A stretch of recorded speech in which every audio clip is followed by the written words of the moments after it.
Shalom, Shalom. selamat pagi Bapak Ibu, bagaimana kabarnya? Puji Tuhan, kita patut bersyukur ya kalau sekali lagi Tuhan kasih kesempatan untuk kita semua pagi hari ini bisa kembali beribadah.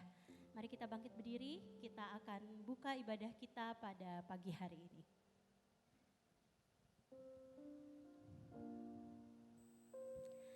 Pertolongan pada kita datang dalam ibadah minggu yang kudus ini, datang dari Tuhan yang menciptakan langit bumi dan segala isinya. Ia setia memelihara ciptaannya dan tidak pernah meninggalkan perbuatan tangannya dari selama-lamanya sampai selama-lamanya. Bapak, kami sungguh bersyukur Tuhan. Sekali lagi kami sungguh mengucap syukur. Sekali lagi Allah kasih kesempatan untuk pagi hari ini kami bisa beribadah Tuhan. Sungguh bukan karena kuat kami, sungguh bukan karena gagah kami Tuhan. Tapi sekali lagi Engkau anugerahkan ini bagi setiap kami Tuhan. Sebentar kami rindu Tuhan, kami mau memuji Engkau, kami mau menyembah Engkau Tuhan. Mari bawa Tuhan hati dan pikiran kami pagi hari ini untuk terfokus kepada Engkau Tuhan. Engkau yang menjadi pusat di dalam ibadah ini Tuhan. Sehingga kami sungguh merasakan hadirat-Mu. Kami sungguh merasakan Engkau dekat dengan kami Tuhan. Dan pada saat penyampaian firman pun Tuhan, kami rindu untuk setiap kami Tuhan dapat mendengarkan firman-Mu yang kami percaya Roh Kudus akan memateraikan kebenaran firman-Mu. Dan kami berdoa Tuhan buat semua saudara kami yang masih ada di dalam perjalanan. Mari Allah yang hentarkan mereka Tuhan, sampaikan mereka juga di tempat ini dengan selamat dan tidak kurang suatu apapun. Sehingga kami dapat beribadah bersama-sama pada pagi hari ini. Dan dengan penuh sukacita Tuhan, kami mau menyambut hadirat-Mu pagi hari ini. Di dalam nama-Mu Tuhan Yesus kami berdoa, kami mengucap syukur. Haleluya. Amin. Sekali lagi shalom. Boleh lihat kanan kirinya, depan belakangnya, boleh kasih salam terbaik, boleh kasih senyuman terbaik. Boleh sama-sama kita bilangnya sama kanan kiri depan belakang. Mari kita sama-sama puji Tuhan hari ini. Mari kita meninggikan namanya.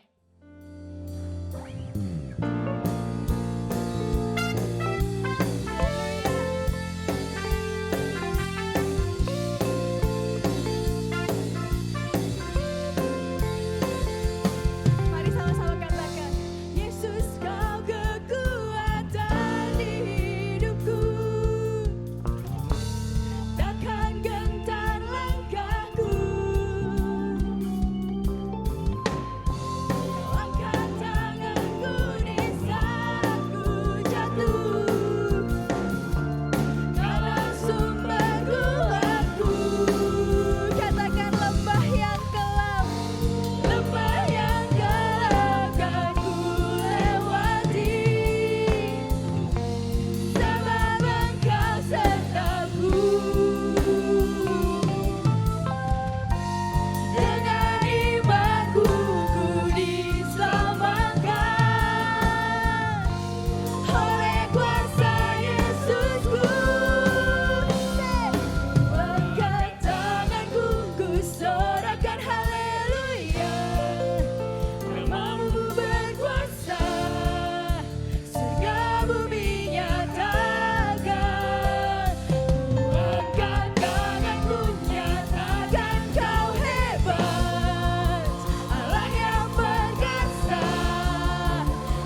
Kita mau terus dan terus meninggikan Tuhan.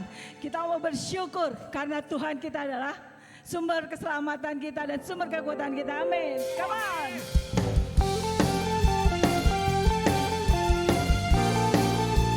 Hati kami percaya Tuhan.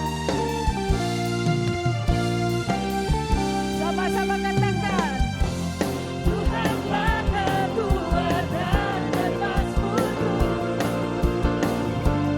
Dia gunung batu dan keselamatanku. Hanya padamu hatiku percaya.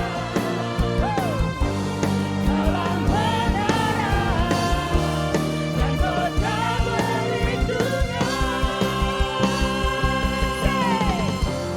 Ku mau selalu bersyukur sebab cintamu padaku takkan pernah berubah. Hatiku percaya walau bumi bergoncang, gunung-gunung beranjak, namun kasih setiamu tak pergi dariku. Terima kasih Tuhan.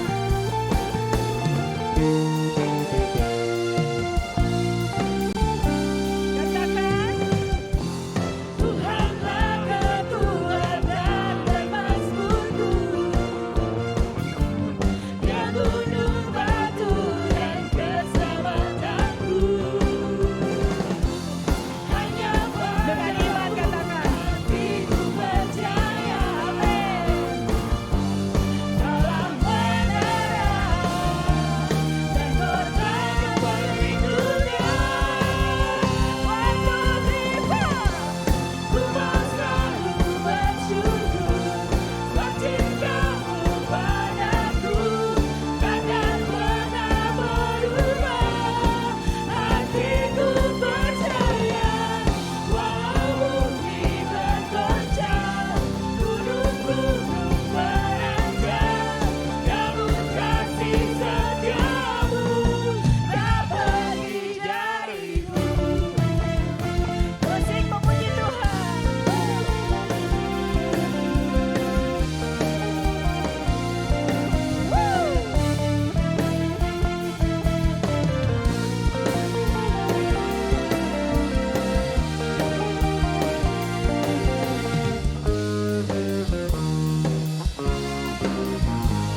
Sama-sama dengan iman kita katakan.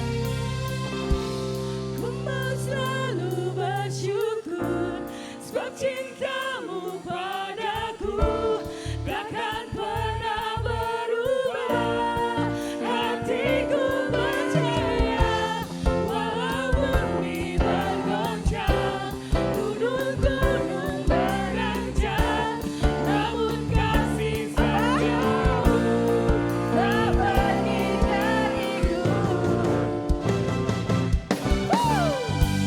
Ku mau selalu bersyukur sebab cintamu padaku takkan pernah berubah. Hatiku percaya walau bumi bergoncang, gunung-gunung beranjak, namun kasih setiamu tak pergi dariku. Kasih setiamu tak pergi dariku. Kasih setiamu tak pergi dariku.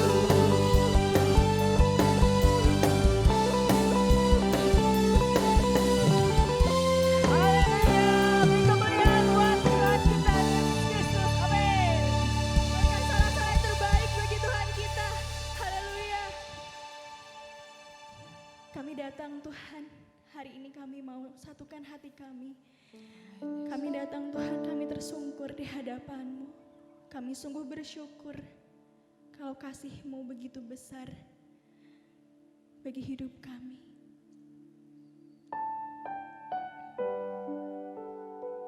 Apapun yang kami alami, kami tahu Engkau selalu bersama kami. Terima kasih Yesus.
Sorak-sorai terbaik bagi Tuhan kita, haleluya.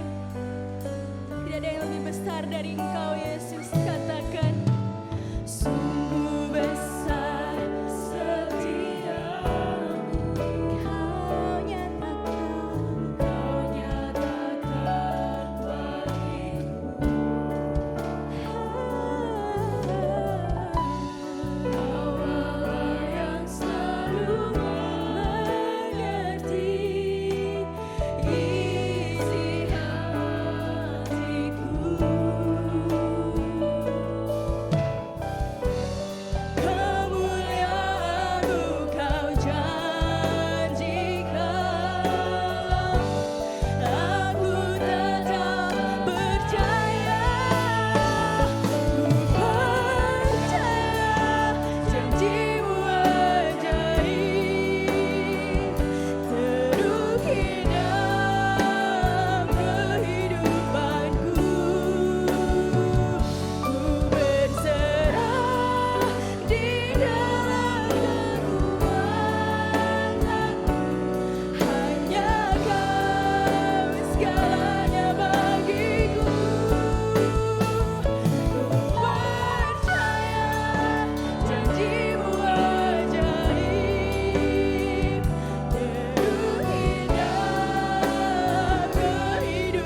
kasih Tuhan Yesus, kalau hari ini Kau masih kasih kami kesempatan untuk beribadah. Terima kasih Tuhan Yesus buat hari ini, kalau Kau kasih kami nafas, kalau Kau kasih kami kemampuan untuk menghadapi hari ini Tuhan. Kami sungguh bersyukur Tuhan, kalau Kami punya Allah yang tidak pernah meninggalkan kami sedetik pun. Dalam apapun keadaan kami Tuhan, kami tahu Tuhan, Kau yang akan selalu pegang tangan kami. Terima kasih Tuhan Yesus. Kami mau serahkan hidup kami Tuhan. Pakai hidup kami untuk menjadi alat kemuliaan-Mu. Dalam nama Tuhan Yesus kami sudah menyembah, berdoa, dan bersyukur. Haleluya. Amin. Silahkan duduk.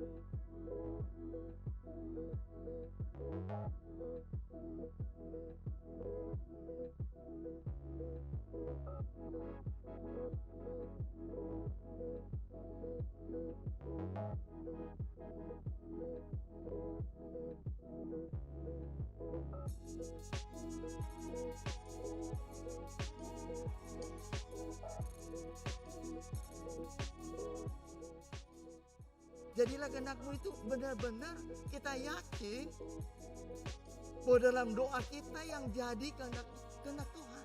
Dan kita harus yakin bahwa kehendak Tuhan itu adalah satu hal yang jauh melampaui apa yang kita bisa pikir. Supaya suatu saat ketika ada hal-hal yang terjadi dalam kehidupan kita, ketika kita ada dalam jurang kegelapan, ketika kita ada di lembah kegelapan, ketika kita sedang memerlukan bantuan, kita sedang kebingungan, lalu Roh Kudus mengingatkan, ingat firman Tuhan ini, ingat firman Tuhan ini, ingat firman Tuhan ini. Shalom Bapak Ibu. Mari kita berdoa sekali lagi untuk menyambut firman Tuhan. Tuhan, terima kasih untuk firman yang akan kami renungkan sebentar.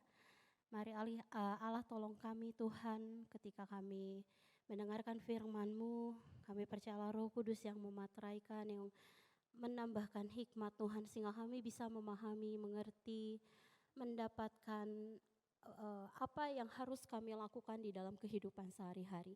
Kami serahkan semua dalam tangan kasih-Mu. Kami percaya firman-Mu akan membangun iman kami, akan menyegarkan iman kami. Kami serahkan semua, urapi setiap kami, dan di dalam nama-Mu kami berdoa dan merenungkan firman Tuhan.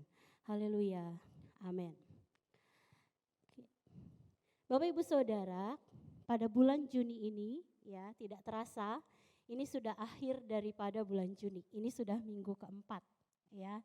Dan jika kita mengingat kembali minggu-minggu sebelumnya, kita merenungkan firman Tuhan di dalam kitab Roma yang berkaitan dengan nilai-nilai kekristenan yang dapat kita terapkan. Jadi sebenarnya bulan ini kita berbicara tentang hal-hal yang praktis yang bisa kita lakukan dalam kehidupan kita sehari-hari, terutama di dalam hal membangun hubungan dengan orang lain. Bapak Ibu Saudara, kita ingat lagi ya, pada minggu pertama ya ada Ibu Meli yang mengajak kita untuk merenungkan tentang ketaatan kepada pemerintah. Itu diambil dari Roma 13 kalau saya tidak salah ya. Kemudian minggu kedua kita juga merenungkan ya, waktu itu Pak Denal yang menyampaikan, membantu kita untuk semakin memahami, dapat mengaplikasikan tentang sikap tidak menghakimi ya. Kemudian pada minggu yang ketiga, baru saja minggu yang lalu ya, dari Pak Stephen kita sama-sama belajar tentang jangan menjadi batu sandungan. Ya, jadi itu rangkaian khotbah pada bulan Juni ini ya. Dan pada minggu ini kita akan kembali merenungkan kitab Roma ya, tepatnya di Roma 15 ayat 1 sampai 13 ya. Saya akan silakan dibuka Bapak Ibu Roma 15. Kita akan baca bersama-sama ayat ini, tapi secara bergantian ya. Saya ayat yang ganjil, Bapak Ibu semua kita akan baca ayat yang genap ya. Roma 15 ayat 1 sampai 13.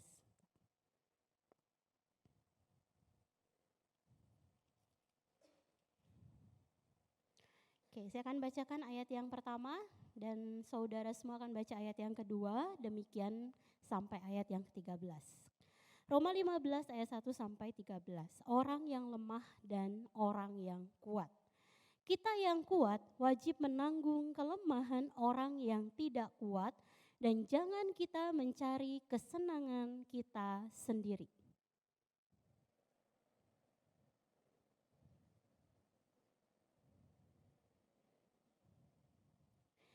Karena Kristus juga tidak mencari kesenangannya sendiri, tetapi seperti ada tertulis, kata-kata cercaan mereka yang mencerca engkau telah mengenai aku.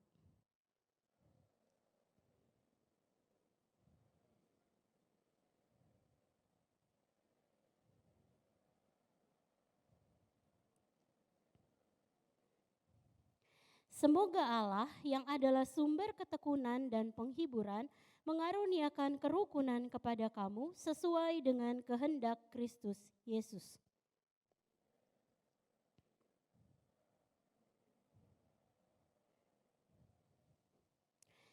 Sebab itu terimalah satu akan yang lain, sama seperti Kristus juga telah menerima kita untuk kemuliaan Allah.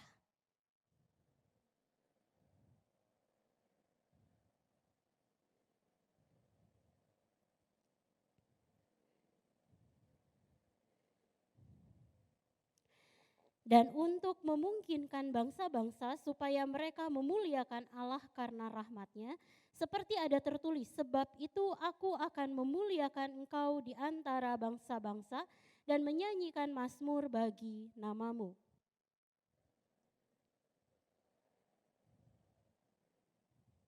Dan lagi, pujilah Tuhan hai kamu semua bangsa-bangsa, dan biarlah segala suku bangsa memuji Dia.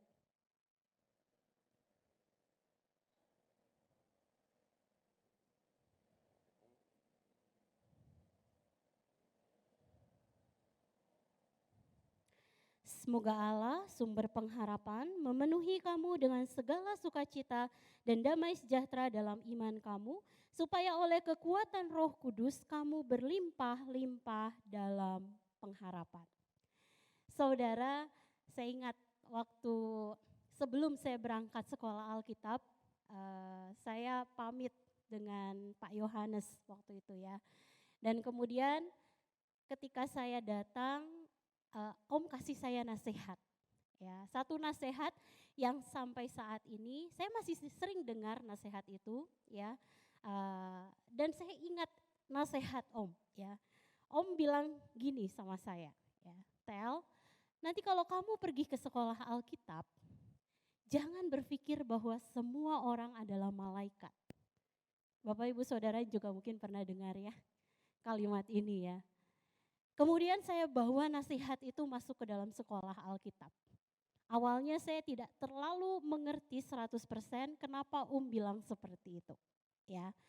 Kemudian setelah saya sekolah, kemudian saya masuk ke gereja, saya melayani Tuhan, saya semakin mengerti bahwa kita semua orang percaya, kita semua sebagai anak-anak Allah sedang bertumbuh.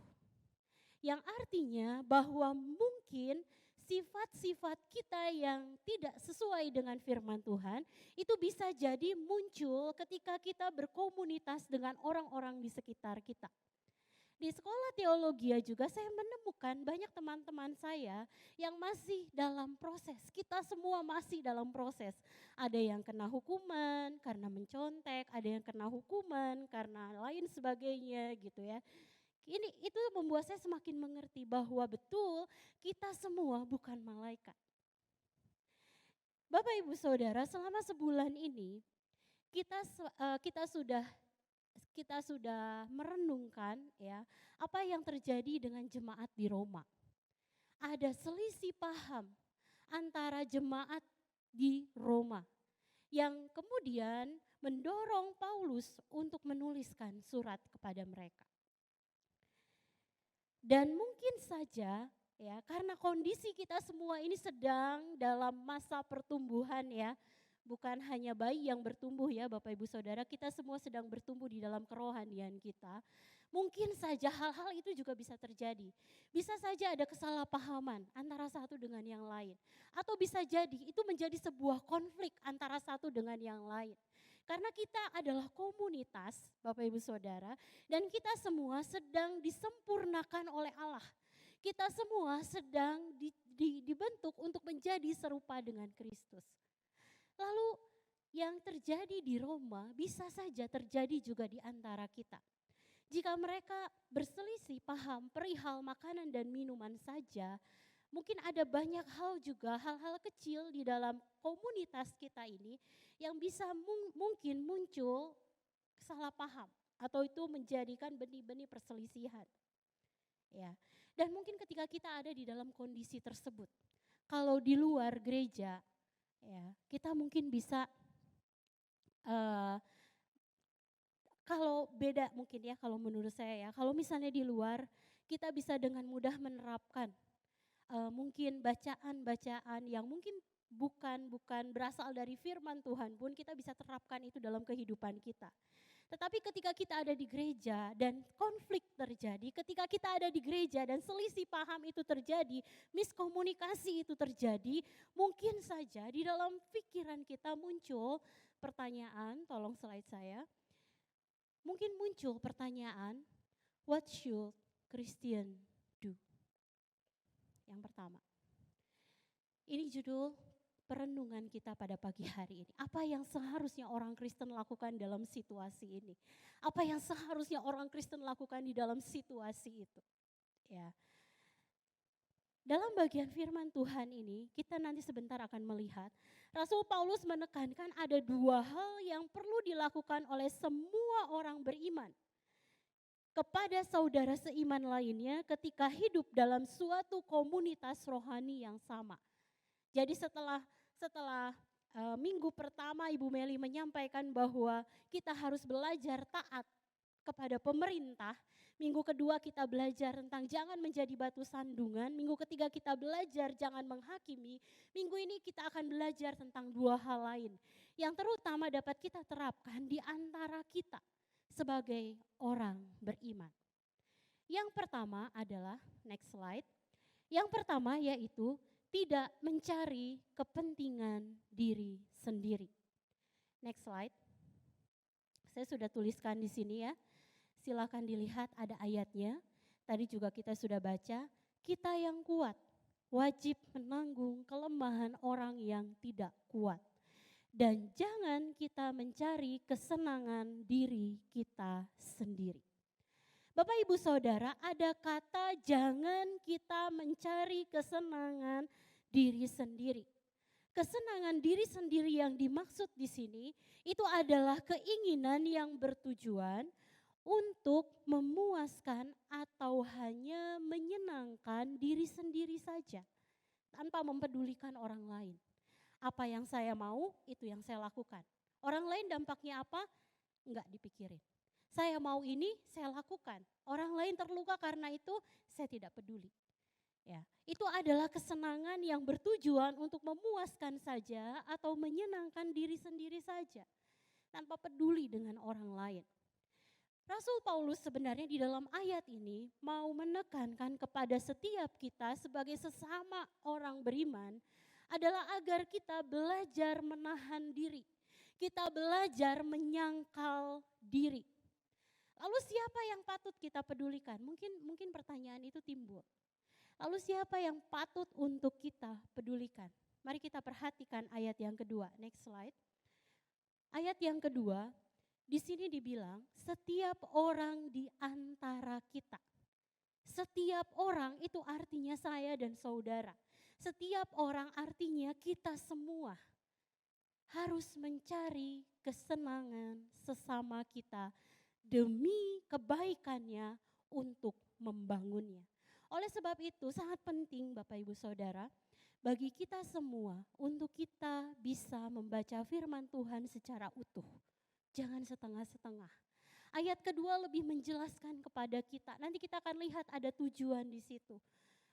Ada kepada siapa kita harus belajar peduli. Di situ ada kata setiap orang ya harus mencari kesenangan sesama. Jadi kita harus belajar untuk mempedulikan semua orang di dalam komunitas rohani. Kalau di sini kita bicara tentang gereja Rehobot, ya. Saudara, firman Tuhan itu senantiasa mengingatkan agar setiap kita dapat melembutkan hati, agar setiap kita dapat belajar untuk mengasihi sesama kita. Dan tindakan kasih pada ayat 2 yang barusan saja kita baca, ini sebenarnya menunjuk pada perbuatan baik. Ini menunjuk pada sikap menyenangkan orang lain. Mari kita bawa pemikiran ini lebih dalam. Mungkin timbul pertanyaan, apa yang dimaksud dengan mencari kesenangan sesama? Bapak Ibu Saudara, mencari kesenangan sesama tidak berbicara tentang segala hal. Rasul Paulus sebenarnya juga memberikan sebuah batasan. Bukan segala hal kita lakukan untuk menyenangkan sesama kita. Hal-hal yang tidak kita lakukan untuk menyenangkan sesama kita itu misalnya saja ya melayani kehendak-kehendak yang fasik. Atau melayani kehendak-kehendak yang berdosa. Atau memberikan penghiburan kepada orang lain tapi dengan cara yang berdosa. Itu pun bukan hal bukan yang dimaksudkan oleh Rasul Paulus ketika dia bilang kita harus belajar menyenangkan orang lain, ya. Atau bahkan kita berbuat dosa demi dia hanya untuk agar dia bisa senang. Sebab makna sesungguhnya Bapak Ibu dari mencari kesenangan sesama, perhatikan ayat yang kedua. Slide yang tadi minta tolong ditayangkan. Perhatikan kalimat akhirnya. Ada kata demi di situ ya Bapak Ibu, betul ya? Kata demi kebaikannya. Inilah tujuan kita mencari kesenangan sesama untuk membangunnya. Ini tujuannya.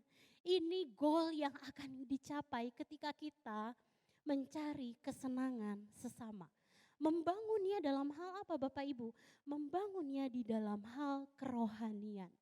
Rasul Paulus berbicara tentang bagaimana sebagai orang percaya kita harus saling mendukung satu dengan yang lain. Kita peduli dengan pertumbuhan rohani orang lain. Kita tidak hanya melesat seorang diri, tetapi kita juga belajar untuk peduli kepada orang lain. Mencari kesenangan sesama. Contohnya Bapak Ibu, misalnya apabila kita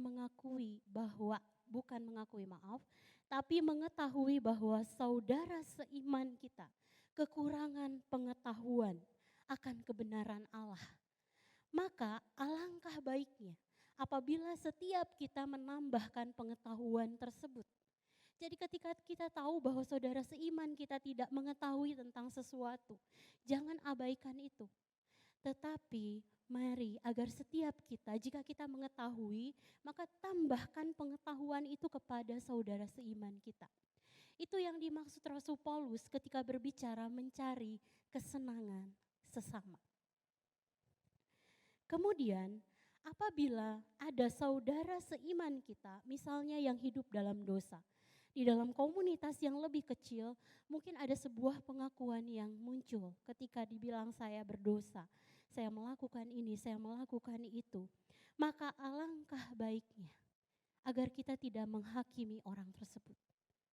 Alangkah baiknya apabila setiap kita menasihati, bahkan menegur dengan kasih, agar orang tersebut dapat kembali ke jalan yang benar. Kemudian apabila kita bekerja Bapak Ibu Saudara, apabila kita sekolah, apabila kita semua bergaul dengan orang-orang di luar komunitas kita, terutama dengan orang-orang yang tidak percaya atau bahkan dengan sesama kita sebagai orang yang percaya, maka mari tetap jaga perkataan kita, mari tetap jaga perilaku kita, tingkah laku kita di dalam frame firman Tuhan. Sehingga kehidupan kita dapat tetap menjadi berkat. Kehidupan kita tidak menjadi batu sandungan bagi orang lain. Saudara, sampai di sini apabila kita semua berjuang, ya, coba bayangkan, apabila kita semua berjuang untuk saling mempedulikan satu dengan yang lain, untuk saling membangun kasih hubungan yang dekat antara satu dengan yang lain. Apa komunitas seperti apa yang akan tercipta menurut saudara semua? Komunitas yang tercipta tentunya adalah komunitas yang dapat saling menghibur, komunitas yang dapat saling membangun, komunitas yang dapat saling menopang. Yang ketika ada seseorang mengalami sesuatu di luar komunitas rohani, dia bisa menjadi kuat karena dia memiliki saudara seiman yang saling menopang satu dengan yang lain. Sehingga dia tidak menjadi jiwa yang terhilang. Bapak Ibu Saudara, inilah yang dimaksudkan Paulus dengan mencari kesenangan sesama. Next slide. Kemudian kita lihat pada ayat yang ketiga A. Sebenarnya ini ada kaitannya dengan ayat 4, tapi saya hanya tulis ayat yang ketiga A saja. Di ayat yang ketiga A dikatakan seperti ini, karena Kristus juga tidak mencari kepentingannya sendiri. Kalau tadi kita baca secara keseluruhan perikop ini Bapak Ibu Saudara, ada dua teladan Kristus juga yang ditemukan di dalam perikop tersebut. Ketika Rasul Paulus mengatakan, jangan mencari kepentingan sesama. Dia memunculkan teladan Kristus. Dia mengatakan Kristus juga tidak mencari kepentingannya sendiri. Kenapa Paulus mengatakan ini? Paulus mengatakan ini sebab ia tidak mencari pujian. Kita tahu bahwa Kristus datang ke dunia tujuannya bukan untuk mencari puji-pujian. Bukan untuk mencari kenyamanan. Betul ya, karena dia sendiri lahir di kandang domba. Dia tidak mencari keamanan. Dia menyebarkan kebenaran kemanapun dia pergi. Dan kemudian kita juga tahu bahwa dia dikejar-kejar oleh orang yang membencinya. Dia juga tidak mencari kesenangannya sendiri. Bahkan ayat firman Tuhan mengatakan, Yesus tidak memiliki tempat untuk meletakkan kepalanya. Dia tidak mencari kesenangannya sendiri. Dia tidak mencari kehormatannya. Dia menolak beberapa kali untuk dijadikan raja. Dan bahkan dia mengosongkan dirinya. Sehingga dia turun ke dunia dan menjadi sama seperti kita. Demi siapa Bapak Ibu Saudara? Demi siapa dia turun dari kemuliaannya? Demi siapa dia turun dan menjadi sama seperti kita? Demi kita semua, demi saya dan demi saudara. Untuk memberikan keselamatan kepada kita dan juga teladan kepada kita. Bahwa hidup kita bukan hanya tentang diri kita saja. Hidup kita adalah tentang orang-orang yang ada di sekitar kita. Hidup kita adalah berbicara tentang bagaimana kita menyatakan kasih, tindakan kasih, kepedulian, kemurahan hati kepada orang-orang yang ada di sekitar kita. Kemudian, next slide, pada ayat yang kelima dan yang keenam. Pada bagian pertama dari perikop ini, ya, Rasul Paulus menuliskan, di sini ada ya, semoga Allah yang adalah sumber ketekunan dan penghiburan mengaruniakan kerukunan yang sesuai dengan kehendak Kristus. Di situ kita bisa melihat ada kata semoga Allah. Ini tuh sebenarnya bentuk doa dari Rasul Paulus, Bapak Ibu Saudara. Jadi ketika Paulus memberikan nasihat, dia tidak hanya memberikan nasihat, dia tidak hanya menyatakan dorongan saja kepada jemaat di Roma, dia tidak hanya kasih jalan keluar untuk masalah yang sedang dihadapi, tetapi yang Rasul Paulus lakukan adalah dia berdoa. Karena Rasul Paulus tahu apa yang dia minta, apa yang dia harapkan.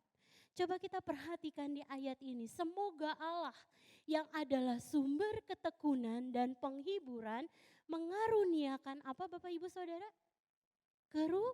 Kerukunan bagi Rasul Paulus, dan ini jadi juga pengetahuan buat kita bahwa kerukunan bukan hanya sesuatu yang perlu untuk kita usahakan.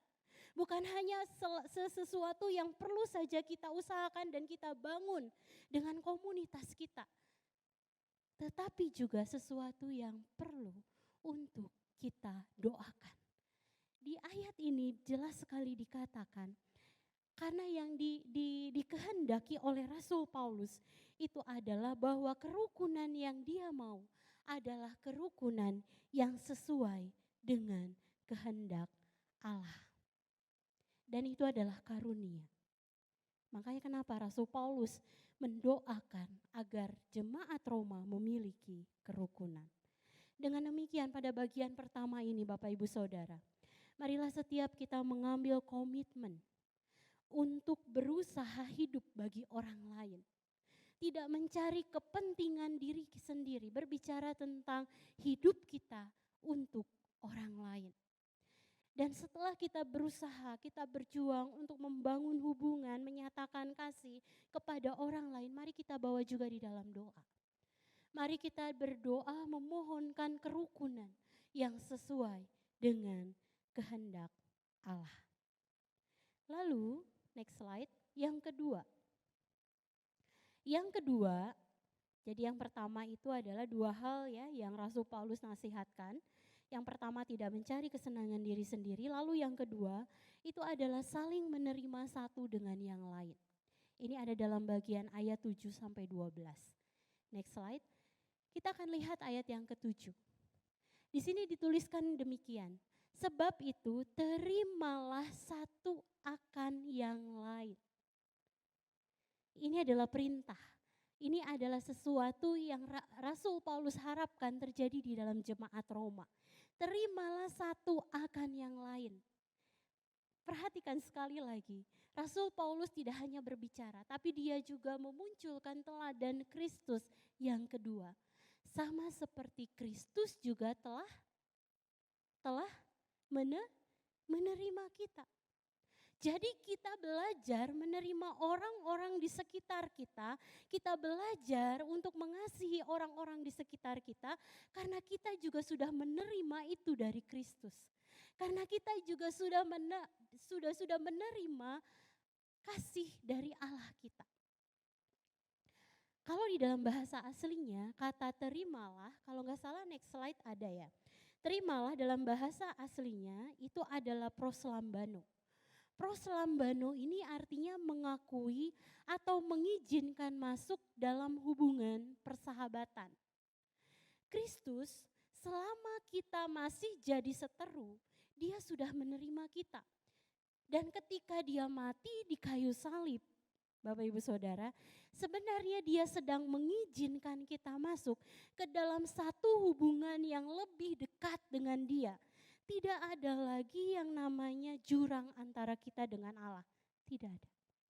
Yang ada adalah kita bisa dengan penuh keberanian datang kepada Allah. Allah memberikan kepada kita kesempatan untuk menjadi keluarganya. Allah memberikan kesempatan kepada kita untuk menjadi umatnya. Proslambano berbicara tentang mengakui dan menerima dengan Kristus sebagai teladannya. Ada seorang penafsir Alkitab bernama Matthew Henry, dia menuliskan demikian. Terimalah satu akan yang lain dalam kasih. Dalam persekutuanmu, dalam pergaulanmu sehari-hari, setiap kali ada kesempatan untuk melakukannya. Dalam konteks ini sebenarnya Paulus ingin menyelesaikan konflik yang timbul karena makanan dan minuman yang berasal dari orang-orang Yahudi dan orang-orang bukan Yahudi. Dan Rasul Paulus sebenarnya memberikan penyelesaian dengan menunjukkan bahwa teladan Kristus Ketika Yesus mati di kayu salib, dia bukan hanya mati untuk orang Yahudi saja, tapi dia juga mati untuk orang non-Yahudi. Dia mati untuk kita juga. Dia mati untuk kita dari berbagai macam suku. Dia tidak hanya mati untuk orang Yahudi. Rasul Paulus bilang jika Kristus saja seperti itu, terutama kita sebagai pengikutnya. Kita menerima satu dengan yang lain.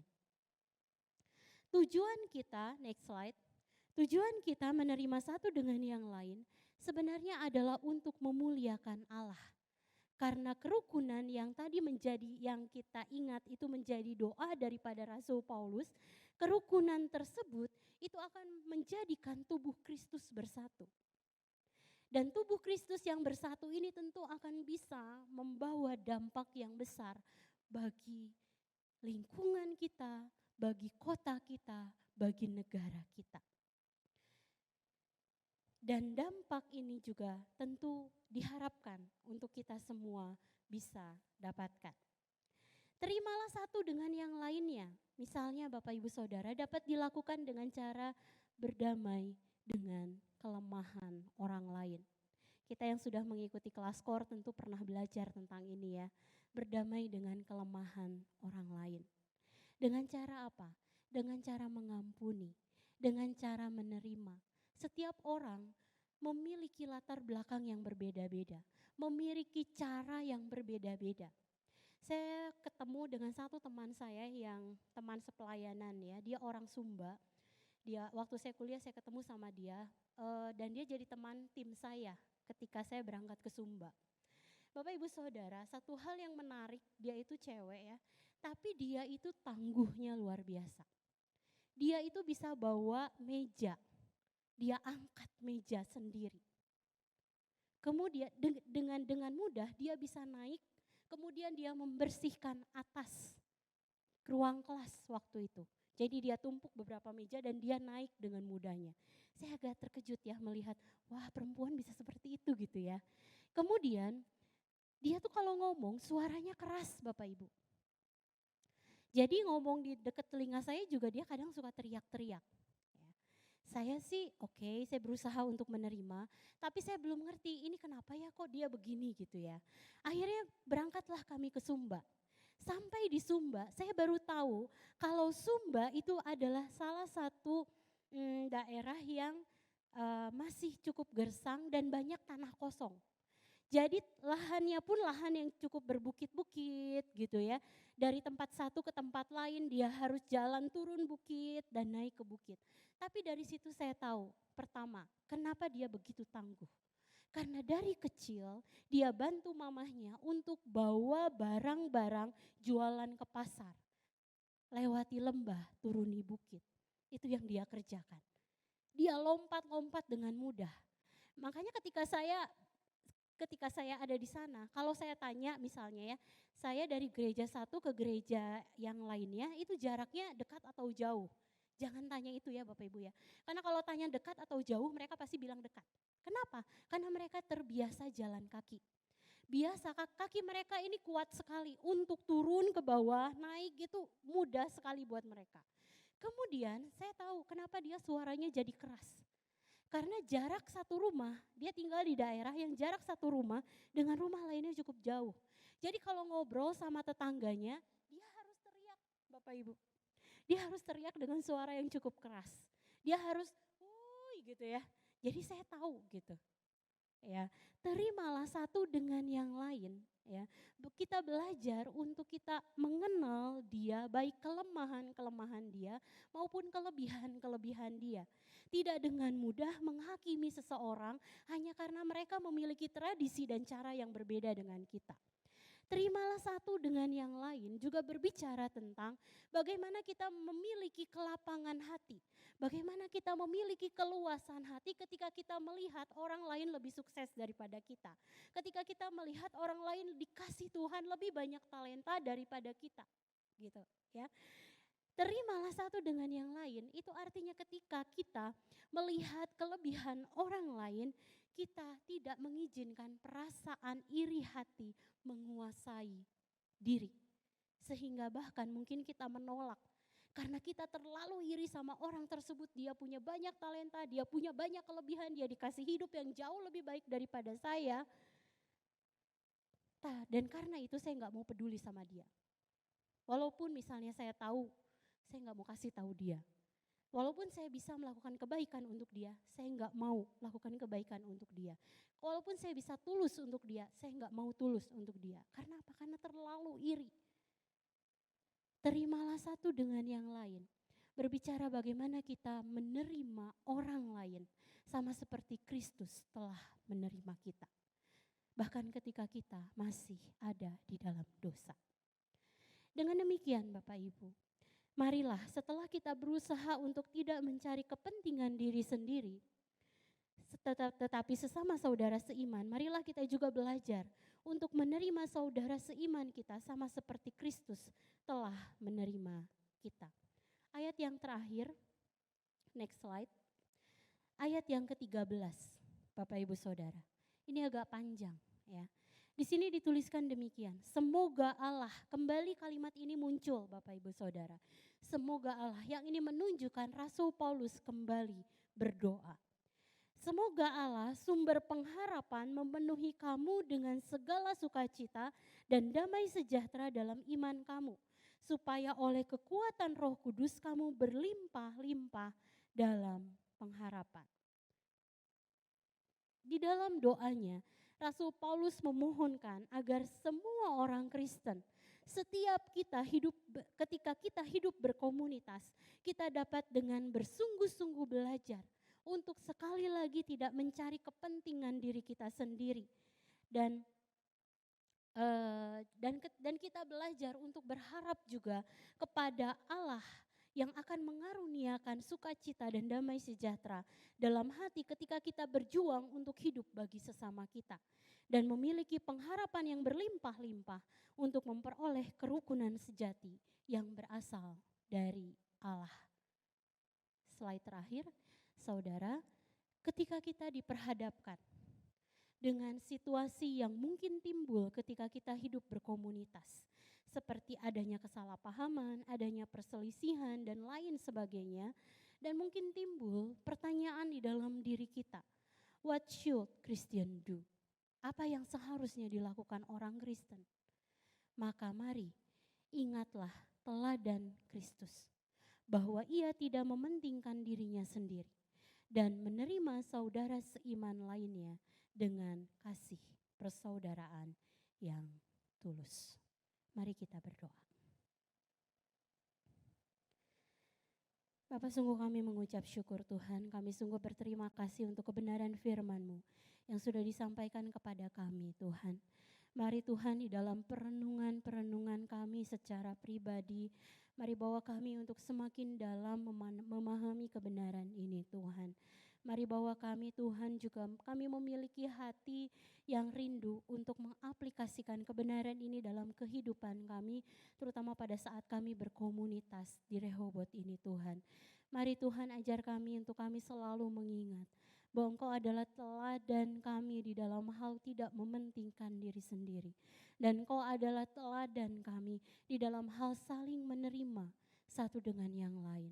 Sehingga ketika saudara-saudara keiman kami memunculkan sifat-sifat yang mungkin tidak sesuai dengan apa yang kami harapkan, mari kami Tuhan meminta agar kami dapat tetap memandang dia dengan penuh kasih. Kami tetap dapat menerima dia dengan penuh kasih Tuhan. Dan kami rindu Tuhan, mari agar kerukunan yang sesuai dengan kehendak Allah bisa dikaruniakan di dalam komunitas Rehoboth ini Tuhan. Kami bisa saling menopang, kami bisa saling membangun satu dengan yang lain, kami bisa saling mengasihi satu dengan yang lain. Kami serahkan semua dalam tangan kasih-Mu Tuhan. Hamba-Mu selesai berbicara, tapi biar Roh Kudus yang terus memateraikan kebenaran firman Tuhan ini. Di dalam nama-Mu Tuhan Yesus kami berdoa, kami mengucap syukur. Haleluya. Amin.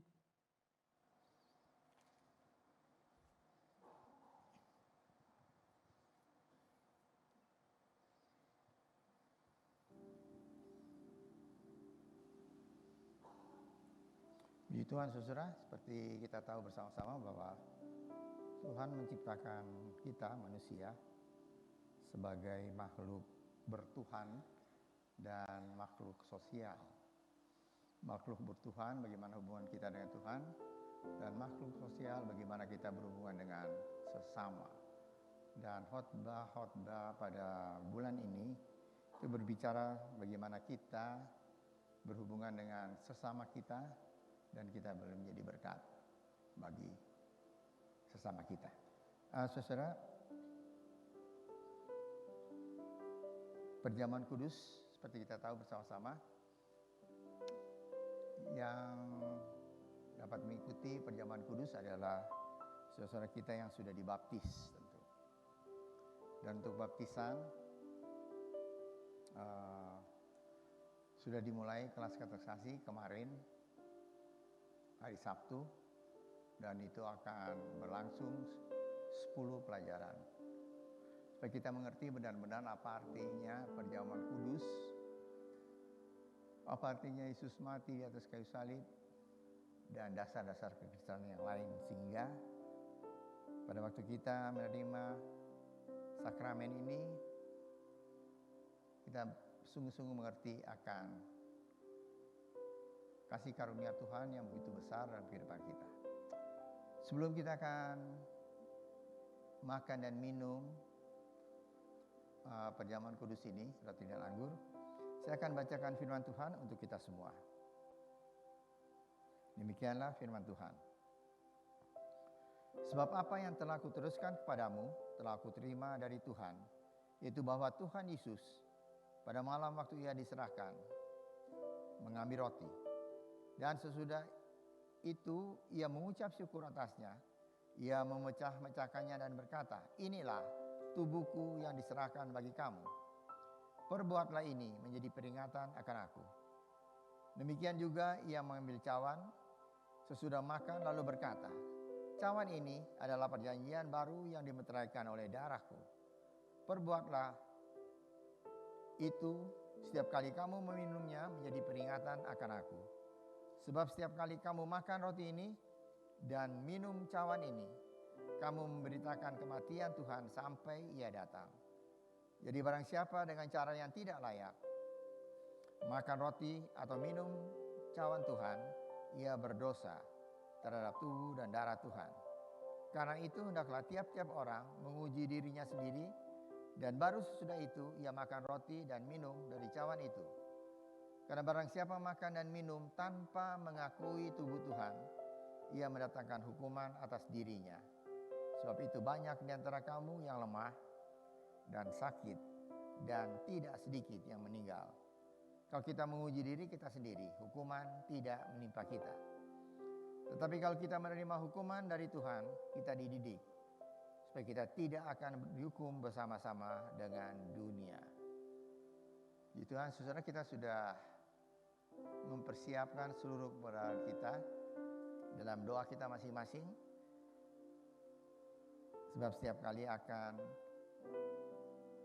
jemaat menerima sakramen perjamuan kudus, selalu minggu sebelumnya saya katakan, saya umumkan supaya kita mempersiapkan diri kita, seluruh keberadaan kita, supaya kita tahu benar pada saat kita makan dan minum perjamuan kudus ini, apa maksud dari segala sesuatu ini.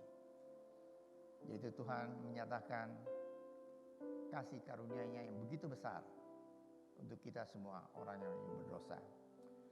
Mari saudara, kita akan berdoa bersama-sama. Saya undang untuk kita berdiri bersama-sama. Kita akan berdoa sebelum kita akan makan dan minum perjamuan kudus ini. Kita menyanyi satu kor, yaitu Tuhan Yesus Kau. Tuhan Yesus Kau. Dengan cintanya mati karena dosaku.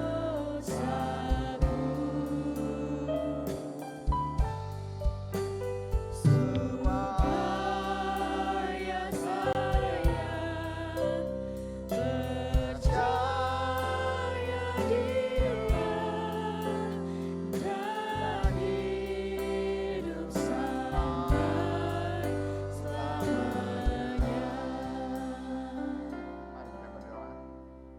dalam surga, terima kasih Tuhan. Engkau telah mengundang kami semua ke perjamuan kudus, perjamuan yang Tuhan siapkan sendiri untuk kami, orang-orang yang berdosa. Tapi kami ucap syukur kami sudah diselamatkan oleh pengorbanan Yesus di atas kayu salib. Terima kasih Tuhan. Kami makan dan minum perjamuan kudus ini, itu mengingatkan bagaimana kasih karunia Allah yang begitu besar dalam kehidupan kami semua. Terima kasih untuk berkat Tuhan. Kami boleh mendapat keselamatan dan hidup yang kekal di dalam Tuhan. Percaya Tuhan, Engkau tidak pernah meninggalkan kami, Engkau menyertai hidup kami, dimanapun kami berada, supaya nama Tuhan dipermuliakan. Dalam nama Tuhan Yesus Kristus, kami sudah berdoa dan mengucap syukur. Amin. Saudara, angkat roti yang ada di tangan kanan saudara, lebih tinggi dari hidup saudara. Roti ini adalah lambang dari tubuh Tuhan Yesus yang dipecah-pecahkan untuk kita semua. Tubuh Tuhan Yesus hancur di kayu salib. Ia menderita, ia dicemeti, dipukul, ia diludahi, semuanya dia terima. Karena dia amat mengasihi saudara dan saya. Yesus yang tidak mengenal dosa, telah dibuatnya menjadi dosa karena kita. Supaya di dalam Tuhan Yesus, kita dibenarkan oleh Allah dan diselamatkan dan memperoleh hidup yang kekal. Dan oleh bilur-bilurnya, segala penyakit kita telah disembuhkan. Dan ketika mereka sedang makan, Yesus mengambil roti, mengucap berkat atasnya, memecah-mecahkannya, lalu memberikannya kepada murid-muridnya dan berkata, ambillah, makanlah, inilah tubuhku yang diserahkan bagi kamu. Perbuatlah ini menjadi peringatan akan aku. Bukankah roti yang kita pecah-pecahkan adalah persekutuan dengan tubuh Kristus? Marilah kita makan bersama-sama dalam nama Tuhan Yesus Kristus. Amin.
Lebih tinggi dari hidup saudara.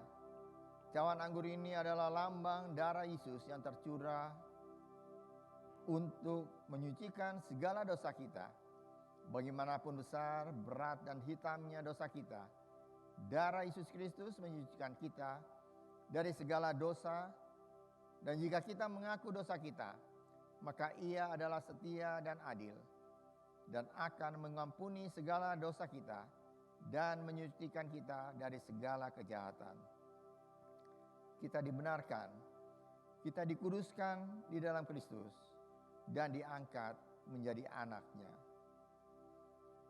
Sesudah makan, Ia mengambil cawan, mengucap syukur, lalu memberikan kepada mereka dan berkata, cawan ini adalah perjanjian baru yang dimeteraikan oleh darahku.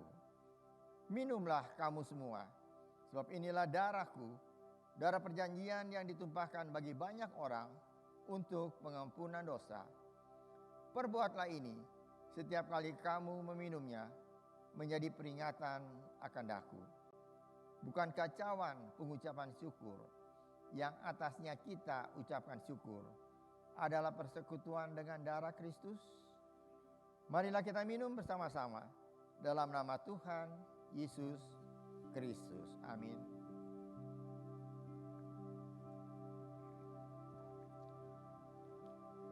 Salibnya,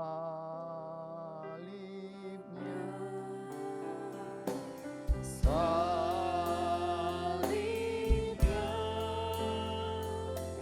salibnya.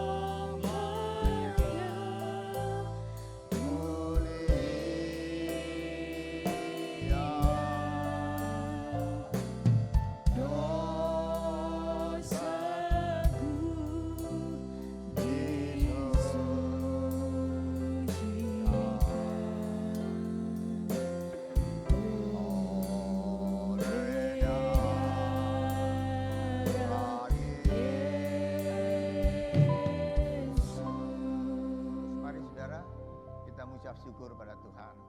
Tidak ada satu mulut yang tertutup.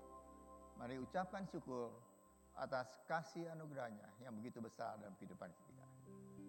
Bapa kami dalam surga, terima kasih Tuhan. Kami ucap syukur atas kebaikan Tuhan, atas kasih karunia Tuhan yang begitu besar yang Kau sudah limpahkan dalam kehidupan kami semua. Siapakah kami Tuhan? Kami adalah orang-orang yang berdosa yang sudah sepatutnya kami dihukum dalam penghukuman yang kekal. Tapi kami ucap syukur Kau datang ke dalam dunia ini, mati di atas kayu salib untuk menebus dosa-dosa kami semua. Terima kasih Bapa. Kami ucap syukur untuk segala sesuatu yang Tuhan sudah lakukan dalam kehidupan kami. Roti dan anggur sudah kami makan dan minum, dan sekarang sudah bersatu dalam tubuh kami. Dan kami percaya, apabila kami datang dengan tubuh yang sakit, kami pulang sudah disembuhkan oleh Tuhan. Kami datang dengan kelemahan tubuh, pulang kami sudah dikuatkan oleh Tuhan. Kami datang dengan hati yang penuh kesusahan, kami pulang sudah dihibur oleh Tuhan. Kami datang dengan banyak persoalan, kami percaya kami pulang dengan hati yang sudah dilegakan oleh Tuhan. Karena Tuhan sudah angkat semua persoalan kami. Terima kasih Bapa untuk berkat Tuhan.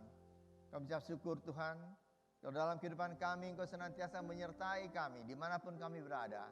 Dalam keadaan apapun juga, Kau tidak pernah meninggalkan kami semua. Karena kami adalah anak-anak-Mu, orang-orang yang sudah ditebus oleh darah Tuhan, orang-orang yang amat dikasihi oleh Tuhan. Terima kasih Bapa. Percaya Tuhan, Kau sudah mendengar doa kami dan ucapan syukur kami ini. Kami naikkan dalam nama Tuhan Yesus Kristus yang menjadi juru selamat kami yang hidup. Amin. Silakan duduk saudara. Saudara, kita mengucap syukur pada Tuhan. Kalau tahun lalu kita semua mengharapkan bahwa setelah libur Natal dan Tahun Baru, status pandemi dicabut. Ternyata dengan banyak pertimbangan, pemerintah mengundur sebab melihat apa yang akan terjadi setelah liburan Natal Tahun Baru. Dan juga setelah liburan Lebaran.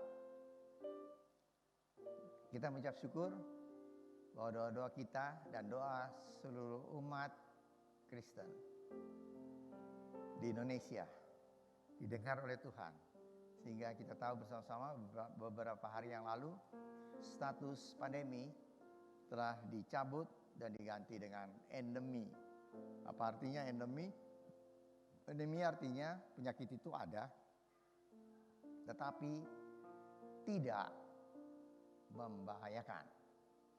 Karena penyakit ini akan sembuh dengan sendirinya, gejalanya ringan sekali, dan dengan keadaan tubuh yang baik, istirahat yang baik, makanan yang baik, maka penyakit ini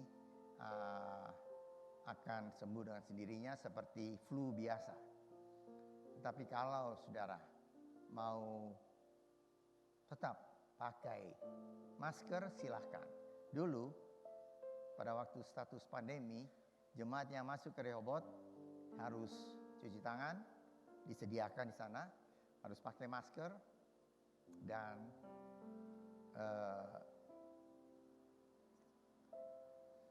itu ya QR code supaya semua bisa diketahui masuk dengan keadaan yang sehat. Tapi sekarang saudara, memang masker sudah dicabut, boleh saudara tidak pakai masker boleh. Tapi bagi saudara yang mau tetap pakai masker, silahkan. Ya, silahkan. Boleh. Ya. Apalagi yang mungkin lupa pakai lipstik, ya cepat-cepat pakai masker.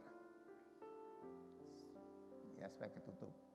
Baik saudara, kita mengucap syukur bahwa keadaan pandemi di Indonesia sudah terkendali dan statusnya sudah dicabut dan menjadi endemi.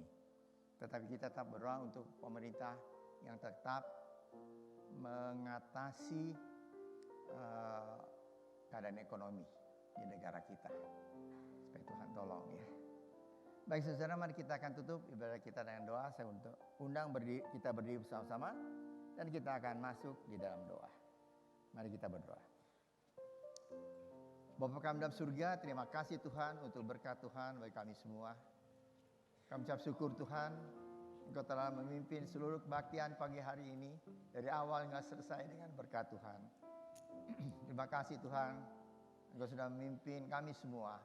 Selain kami memuji menyembah Tuhan, kami duduk dan tenang untuk mendengar pesan-pesan Tuhan bagi kami semua. Kami juga sudah makan dan minum perjamuan kudus. Terima kasih Tuhan untuk berkat Tuhan yang begitu besar dalam kehidupan kami semua. Kami tetap berdoa Tuhan untuk keadaan sekitar kami. Kami ucap syukur apabila pemerintah sudah menyatakan endemi dalam negara kami ini. Makasih Tuhan, kami berdoa tetap supaya pemerintah juga dapat mengatasi tekanan ekonomi dan Indonesia tidak akan terpuruk. Terima kasih Bapa untuk berkat Tuhan. Kami Tuhan percaya Engkau tidak pernah meninggalkan kami semua. Engkau tetap menyertai yang memusrahkan seluruh keluarga besar Gereja Rehoboth Jemaat Bandung ini ke dalam tangan Tuhan. Engkau akan memimpin, menyertai, memberkati baik usaha kami, pekerjaan kami, rumah tangga, keluarga kami, anak-anak kami yang menempuh pendidikan. Mari Tuhan, Engkau sendiri akan tolong sehingga semuanya boleh berhasil dengan berkat Tuhan. Kami akan masuk dalam minggu yang baru. Mari Tuhan, Engkau menyertai kami semua dimanapun kami berada. Usaha pekerjaan kami semua Tuhan tolong. Kami berdoa Tuhan, sebelum kami meninggalkan tempat kebaktian ini, kami akan memberikan persembahan dan memberikan perpuluhan yang Tuhan punya. Ajar pada kami untuk memberikan yang terbaik, karena Tuhan sudah memberikan yang terbaik bagi kami, yaitu hidup yang kekal dan keselamatan dalam Yesus. Terima kasih Bapa. Kami ucap syukur Tuhan, Kau sudah mendengar doa kami dan ucapan syukur kami ini. Kami naikkan dalam nama Tuhan Yesus Kristus yang menjadi juru selamat kami yang hidup. Saudara yang dikasih oleh Tuhan, angkatlah tangan saudara untuk menerima berkat Allah. Arahkan hati saudara kepada Tuhan dan hadirat-Nya. Maka berkat Allah memenuhi hidup saudara. Berkat Allah memenuhi keluarga saudara. Berkat Allah memenuhi kesehatan saudara. Berkat Allah memenuhi pekerjaan saudara. Dan jadilah berkat dimanapun saudara berada. Dan saudara terimalah berkat dari Allah Bapa, kasih karunia dan damai sejahtera dari Tuhan Yesus Kristus, dan persekutuan Allah Roh Kudus menyertai saudara sekalian mulai hari ini sehingga Maranatha, Tuhan Yesus datang kembali. Amin.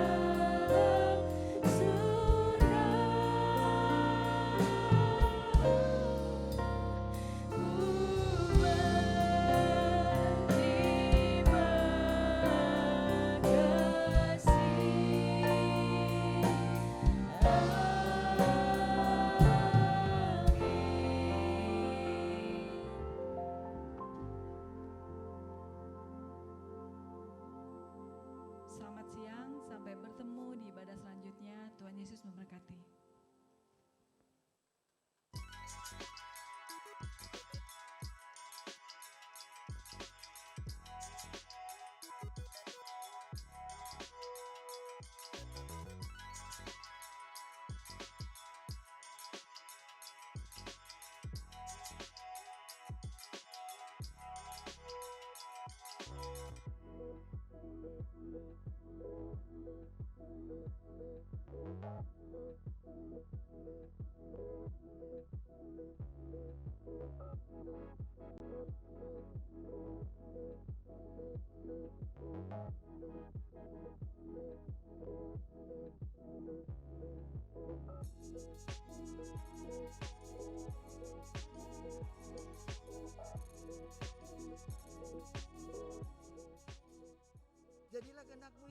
benar-benar kita yakin bahwa dalam doa kita yang jadi kehendak Tuhan.